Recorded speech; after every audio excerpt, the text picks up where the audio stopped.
Welcome to a continuation of the futuristic fantasy series Humanity's Evolution. Today I'm going to read Part 10. Gershom's hand felt warm in my own, his nearness intoxicating me in a way I hadn't felt in a long time. Sandra took center stage, and it took me a few moments to realize she had begun to speak. The planet project was too important for me to become this distracted by my feelings. I gently let go, hoping a little physical distance would dim the effects. My colleague Anne did a remarkable job describing the attitudes and limitations our ancestors faced in the 21st century before the first age of Enlightenment. Her lecture makes mine a lot easier, she said with a smile in my direction. I waved and smiled back at her. Sandra, like me, wore the physical features of one of the Enlightened 50. I'd become the noted Muslim woman, Rahab, whereas she was the famous Yvonne, a strikingly beautiful African-American woman. Any talk about the first age of enlightenment must begin with the man who started it all, Kevin Cooper. It is a great loss to historical anthropologists that Cooper never wrote a complete memoir, unlike many members of the Enlightened 50. I do think, however, that Rahab probably understood him the best. Her books describe him as a middle-aged white man who rose to political fame in the United States, a country. In the 21st century, the world was divided into 195 different countries, and they were run by nearly just as many separate governmental organizations. Cooper was a member of the United States government. He had some influence, but he found that changes he wanted to make in society were too hard for any one government to undertake. He also tragically discovered he was dying from a deadly disease, which at the time was known as prostate cancer. Rahab put it best when she says, "He feared the problems plaguing our world would never be solved, and future generations would continue to wrestle with them long after he died." Sandra paused, her dark eyes looking at us. We are fortunate that Cooper's fears proved to be unfounded. It is unfortunate, in my opinion, that none of the memoirs published by any of the Enlightened 50 ever tell us how he went from anxiety over our ancestors' fate to the conception of what we now call the Academy of Hope. This experiment in itself was simple. Cooper sought out young adults of various races, genders, and beliefs. The only thing they had to have in common was the desire to solve the world's problems.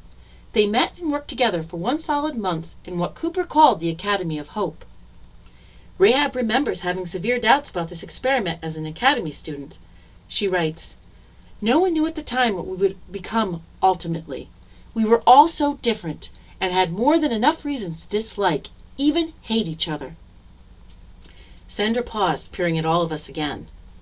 We all know the end of this story. Cooper's experiment worked. He died before seeing the end result, but the lessons the Enlightened 50 learned from him were never forgotten. It then led to even greater leaps of enlightenment until we became ultimately the Little Dragon race. The question that I think is on everyone's mind is, why is this piece of history relevant to the Planet Project? Sandra said, "Because of the question that no one has yet solved.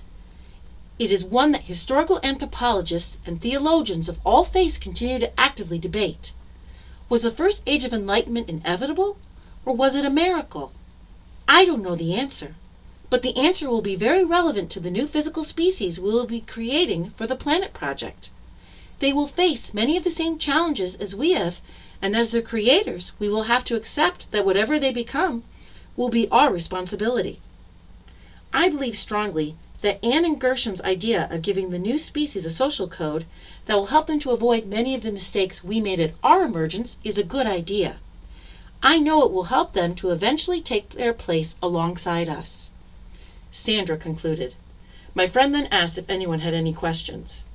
Gershom gave out a heavy sigh and folded his arms together in front of his body, a slight frown on his face. It wasn't hard to guess what he was thinking. "Perhaps my views are not as unique as you would like them to be," I whispered to him. He gave me a sidelong glance. "Well, your first lecture and our debate certainly made it easier for her to express this opinion.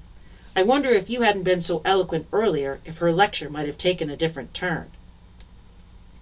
I gave an exasperated sigh. Sandra is an intelligent and gifted historical anthropologist. She's quite capable of making her own opinions without relying on my judgment. Admit it, Gershom, your views are not shared by the majority of us. He then gave me an exasperated look. Anne, that has always been true for me. That ends Part 10 of Humanity's Evolution. Next week is part 11, and if you simply can't wait until then to hear how the story goes, feel free to visit my website, www.reneeannhughes.com, to read Humanity's Evolution in its entirety, as well as the continuing story, Social Conundrums. If you would like to contribute to this series, please feel free to become a Patreon. Details for joining are on my website, and also please subscribe to this YouTube channel so you won't miss any new videos. Goodbye, and thanks for listening.